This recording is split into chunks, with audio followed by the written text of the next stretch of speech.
Hi friends, నేను మీ శ్వేతాని. శ్వేతాస్ వ్లాగ్స్కి స్వాగతం. December 20, 2023న యోగి అద్వైత్నాథ్ గారు అయోధ్య నుండి నాయుడుపేటకు అక్షితలు తీసుకొని రావడం జరిగినది. మీలో ఎంతమందికి అయోధ్య అక్షితలు చేరాయో, ఎంతమందికి చేరలేదనేది కమెంట్స్లో నాకు తప్పకుండా తెలియచేయండి. యోగి అద్వైత్నాథ్ గారు ఆల్ ఇండియా హిందూ ధర్మ ప్రచార కమిటీ కార్యదర్శి.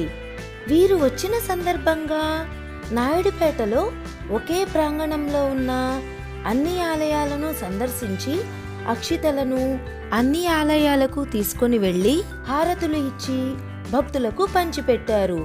ఆ తర్వాత అసలు ఈ అక్షితలను ఎప్పుడు ఎలా వాడుకోవాలి అన్న విషయాలను, అంతేకాకుండా హిందూ ధర్మం గురించి ఎన్నో విషయాలను భక్తులకు తెలియచేశారు.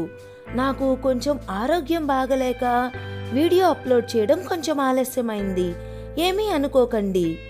ఇప్పుడు మనం డిసెంబర్ 20, 2023న జరిగిన ఈ కార్యక్రమం వీడియోని చూసేద్దాం రండి.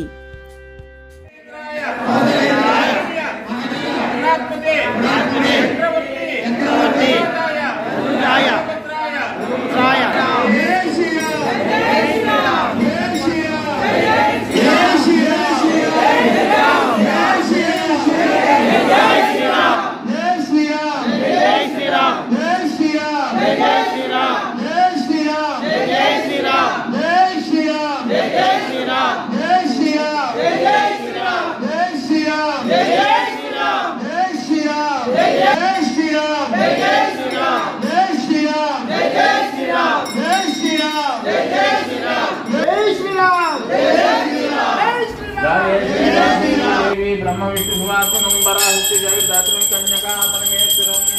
जय वासवे, जय वासवे, जय वासवे, जय वासवे, जय वासवे, जय वासवे, जय वासवे, जय वासवे, जय वासवे।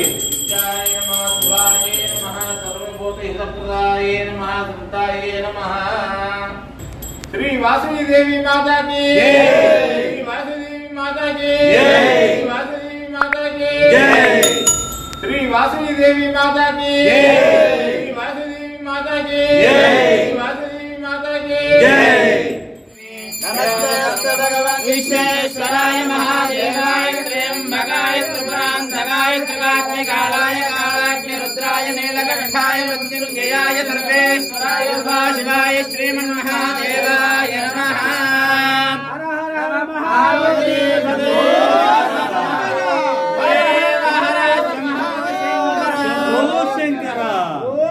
शंकर भगवान के पार्वती माता के नमः। पार्वती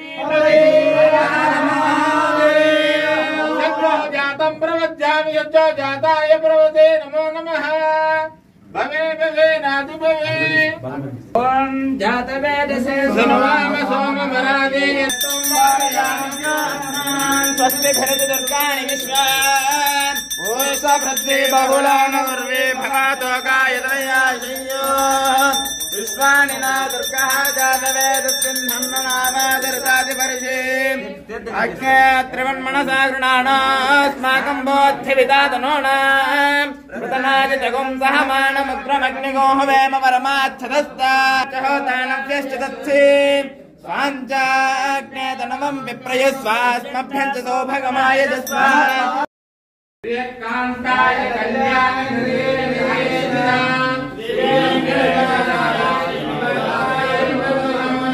मंगलम कौशलेन्द्राय महनीय गुणान्वये चक्रवर्ती तनोदाय सार्वभौमाय मंगलम वेदांत वेदांतवे ओंकार मोहन रूपाय लोकाय मंगलम।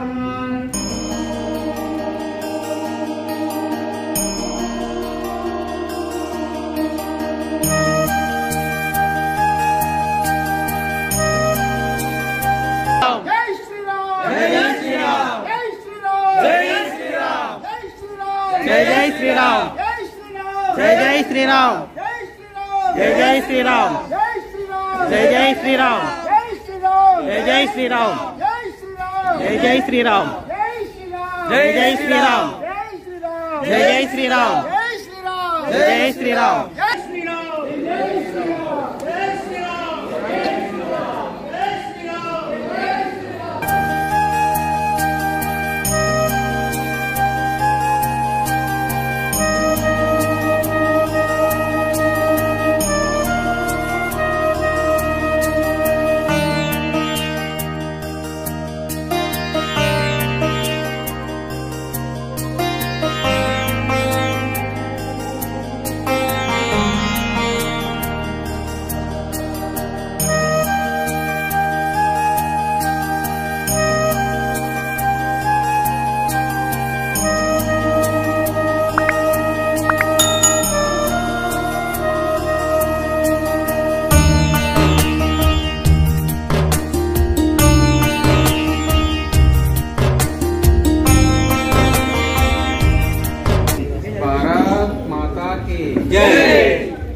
की जय।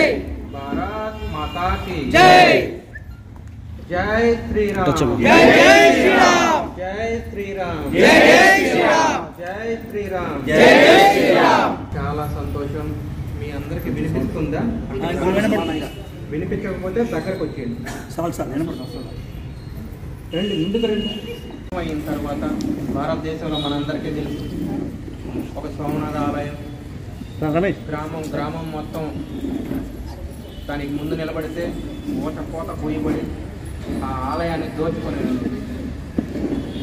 మధురాకి వెళ్తే మధురాలో ఉండే ఆలయాన్ని అదేవిధంగా దోచుకొని కాశీకి వెళ్తే కాశీలో ఉండే ఆలయాన్ని అలానే దోచుకొని ఇక అయోధ్యకు అయోధ్యను కూడా అలానే దోచుకొని తిరిగి మనం ప్రతిష్టాత్మకంగా ఏదైతే చేపట్టామో మన రామ మందిర నిర్మాణానికి అందరూ కానుకలు అనేటివి సమర్పణ చేశారు కాబట్టి అది కేవలం ఒకరిని ఉద్దేశించే కాదు, మన మోడీ గారనే కాదు, కానీ యావత్ భారతదేశం మొత్తం ప్రపంచం మొత్తం గర్వించదగినటువంటి ఆలయాన్ని నిర్మాణం జరిగేటప్పుడు మనం అందరం అందులో భాగస్వామ్యం అయ్యాం కాబట్టి వారందరికీ ప్రసాదం రూపంలో ప్రతి ఒక్కరి ఇంటికి మనం 120 కోట్ల మంది ఉన్నామని మనం అందరం చెప్పుకుంటున్నాం. 2013 జనాభా లెక్కల ప్రకారం అది కూడా దాటిపోయింది. అయితే ప్రస్తుతం ఉన్నటువంటి పరిస్థితుల్లో మనకి 25 కోట్ల మంది ఏకకాలంలో భారతదేశంలో రేపు రామ మందిరంలో ఏదైతే ప్రతిష్టా కాలం జరుగుతుందో ఆ సమయంలో మీరు కుటుంబ సమేతంగా ఇంట్లో మీరు కూడా కళ్యాణోత్సవం జరుపుకోవడం కోసం అక్షింతల్ని ప్రసాదంగా పంపిణీ చేశారు. ఇది యావత్ భారతదేశం అంతా కాకుండా ప్రపంచం అంతా కూడా పంపిణీ జరుగుతుంది. అయితే ఇప్పుడు మన సంఘాలు ఉన్నాయి. సంఘాల నుంచి నేను వెళ్తా దారి మధ్యలో ఇచ్చి వెళ్తున్నాను. మన సంఘాల నుంచి వచ్చినప్పుడు మీరు ఇంకా వైభవంగా మీరందరూ ఇక్కడ కలిసి చాలా ఉత్సాహంగా జరపాలని నేను మీ అందరికీ విన్నపిస్తున్నాను. ఇప్పటి వరకు తూర్పుగోదావరి పశ్చిమ గోదావరిలోనే మాత్రమే మొదలైంది, ఇంకా రాష్ట్రం అంతా జరగలేదు. అంటే ఇంకా ఈ నెల వచ్చే నెల 22వ తారీఖు చివరిగా ఉంది కాబట్టి ఆ రోజు మనకు ప్రతిష్ఠ జరుగుతుంది కాబట్టి అందరినీ అక్కడికి స్వామీజీలు తప్ప ఇంకెవరిని లోపలికి అలౌ చేయరు కాబట్టి 26, 27 తారీఖులో మీరు ఎవరన్నా వెళ్తే వారికి తప్పకుండా నేను ఏర్పాట్లు చేస్తాను. ఆ తర్వాత అక్కడ మనకు మతాలు అన్నీ ఉన్నాయి, ఆ తర్వాత ఈజీగా ఉంటుంది. ప్రస్తుతం మాత్రం 22వ తారీఖు అందరికీ రాలేదు, మీ అందరికీ తెలుసు. సచిన్కి కోహ్లీకి ఇన్విటేషన్ వస్తే అది పేపర్లు వేసేసారు కాబట్టి ఆ రోజు అందరూ కూడా మహామండలేశ్వరులు, జగద్గురువులు, మఠపేట ఆశ్రమాధిపతులు అందరూ కూడా అక్కడ ఉంటారు కాబట్టి వారికి అంతా కూడా పెద్ద స్థాయిలో ఉంటాయి కాబట్టి ఆ రోజు ప్రతిష్ట కార్యక్రమం కాబట్టి కొన్ని కోట్ల మంది ఒకేసారి వెళ్ళడానికి వీలు పడుతుంది కాబట్టి 12 కిలోమీటర్ల దూరంలో ఆపుతారు కాబట్టి మీ అందరూ దర్శించుకోవడానికి ఇబ్బంది కాబట్టి ఇక్కడ టీవీలో లైవ్ వస్తాయి కాబట్టి అన్ని ఛానల్స్లో మీరు ఇక్కడ అక్కడ కళ్యాణోత్సవం ఏదైతే జరుగుతుందో ఆ సమయంలో అక్కడ కళ్యాణోత్సవం జరిగిన నుంచి పంపించిన అక్షింతల్ని మీరు కుటుంబ సమేతంగా జరుపుకోండి. ఆ తర్వాత ఇప్పుడు దాకా మనం చూసాం యావత్ భారతదేశం అంతా కూడా మన పూర్వీకులు ఒక నలంద విశ్వవిద్యాలయం, తక్షశిల విశ్వవిద్యాలయం, యావత్ ప్రపంచంలో ఉన్నటువంటి వారందరూ కూడా భారతదేశంలోకి వచ్చి చదువుకున్నారని మనందరికీ తెలుసు. ఒక భరద్వాజులు యాంత్రిక సిద్ధాంతం గురించి గొప్పగా చెప్పారు. మీ అందరికీ తెలుసు భూమి మీద 360 వెహికల్స్, నీటిలో 260 వెహికల్స్, ఆకాశంలో 101 వెహికల్స్ అనేటివి ఎగరగలిగేటటువంటి ఫార్ములా చెప్పుకుంటే అనేక మంది భూకేంద్ర సిద్ధాంతం, సూర్య కేంద్ర సిద్ధాంతం ఎక్కడం గొప్ప చాలా చెప్పారు.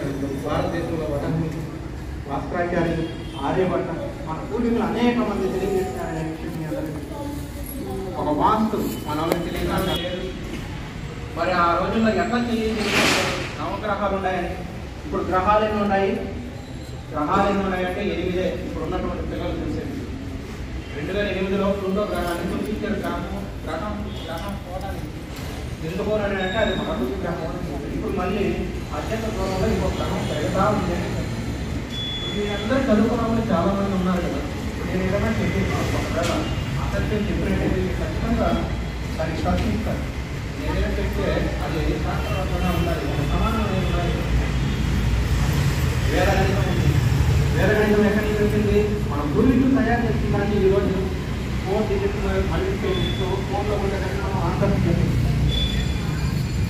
ఇట్లా అనేక విషయాలు మన పూర్వీకులు తయారు చేసి పెడితే వాటన్నింటిని నలంద విశ్వవిద్యాలయంలో తగలబెడితే 6 నెలల పాటు తగలబడతానే ఉంటుంది. ఎంత శాస్త్ర జ్ఞానాన్ని మనం సాగింది. అందుకే మనం భారత్ మాతాకి జై, గంగా మాతాకి జై, తులసి మాతాకి జై, గో మాతాకి జై, భారత్ మాతాకి జై. ఈరోజు మనం చూస్తాం తినే తిండిని, అన్నంని పరబ్రహ్మ స్వరూపంగా చూస్తాం, అన్నపూర్ణేశ్వరిగా చూస్తాం, నీటిని గంగాదేవిగా చూస్తాం, తల్లికి ప్రథమ స్థానాన్ని ఇచ్చాం. భూమిని ఈ సృష్టి మొత్తంలో భూమిని తల్లితో భావించిన ఏకైకటువంటి సంస్కృతి ఏది ఉన్నదని అంటే అది భారతదేశంలో ఉన్నటువంటి సంస్కృతి అని మీ అందరికీ తెలుసు. ప్రతి దాంట్లో తల్లికి ప్రథమ స్థానాన్ని మనం ఇచ్చాం. మిగిలిన వాళ్ళ లెక్క దూరంగా మనం పెట్ల. ఈ మధ్య ఇంటర్నేషనల్ రేడియేషన్ కాన్ఫరెన్స్కి పిలిస్తే వెళ్ళా. పాపం వాళ్ళు అక్కడ ఆ ముస్లిమ్స్ వెంటనే పాపం వాదుకొచ్చారు, మన స్వామీజీలు వెంటనే తీసుకొచ్చేసారు అనుకుంటా. మనం ప్రథమ స్థానం ఏ దాంట్లో అయినా చూడండి మాత్రమే చెప్తాం. మిగిలిన వాళ్ళు ఎవరైనా చెప్తారా? నల్ల దెయ్యం తెల్ల దెయ్యం అని రెండు ఉంటాయి. అవి టీవీలో చూపిస్తారు, నాకు సంబంధం లేదు, నేను చెప్పడం లేదు. నల్ల దెయ్యం తెల్ల దెయ్యం అని రెండు ఉంటాయి. ఈ రెండు ఎక్కడ ఉంటాయంటే టీవీ వాళ్ళు చూపించారు, నేను కాదు.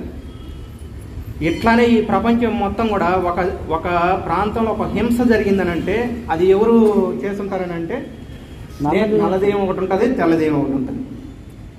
భారతదేశంలో ప్రతి ఒక్క దిగడ మనము పూజించగలిగేటటువంటి విధానాన్ని మన పూర్వీకులు మనకు నేర్పించారు కాబట్టి, ప్రతి చోట దైవాన్ని మనకు చూపించారు కాబట్టి, ప్రతి పదార్థంలో మన పరబ్రహ్మ స్వరూపాన్ని చూపించాం కాబట్టి ప్రతి ఒక్కరిని మనం యాక్సెప్ట్ చేసాం.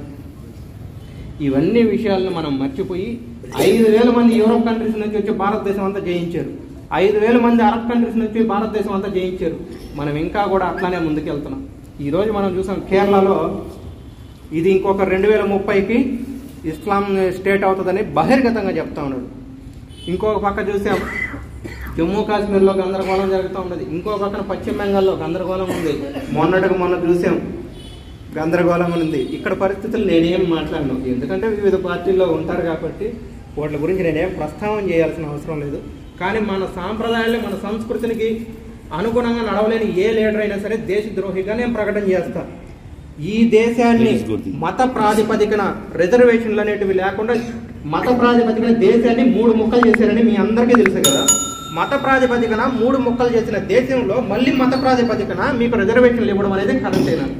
మీ పిల్లల భవిష్యత్తు గురించి మీరు ఆలోచన చేస్తున్నారా? 1,70,00,000 మంది సైన్యాన్ని మేము సిద్ధంగా చేసుకున్నాం అని వాళ్ళు ప్రకటన చేస్తే మన ప్రభుత్వాలన్నీ ఏం చేస్తున్నాయి? ఇదే నెల్లూరులో కూడా ఒక శిక్షణా కేంద్రాన్ని పెట్టారు కదా. ఇంత అలర్ట్గా ఉన్నారు, మీకు అందరికీ తెలుసో లేదో. ఈరోజు భారతదేశంలో నేను పర్టికులర్గా ఒక కులం గురించి మాట్లాడడం అనేది సరైనది కాదు కాబట్టి, కాకపోతే వాసవి కన్నికా పరమేశ్వరి దేవస్థానంలో కృష్ణానందపురి స్వామిజీ వారు ఉంటారు. మీ అందరికీ తెలుసు, పెద్ద స్థాయిలో ఒక విగ్రహాన్ని, అమ్మవారి విగ్రహాన్ని నిర్మాణం చేశారు. మేమంటే వారికి చాలా ఇష్టం. ఆ తర్వాత బాలస్వామి ఒకరు ఉన్నారు, వారికి చాలా ఇష్టం. సపోర్ట్ చేయండి. ఆ తర్వాత కడప నుంచి బ్రహ్మపదం స్వామిజీ, వీళ్ళందరూ ఎవరు? నేను చెప్పిన వాళ్ళంతా ఎవరు? ఇక ఎవరో వారికి అందరు స్వామీజీల గురించి తెలుసు అనమాట. లిస్ట్ అంట సుధ చైతన్య స్వామీజీ. మళ్ళీ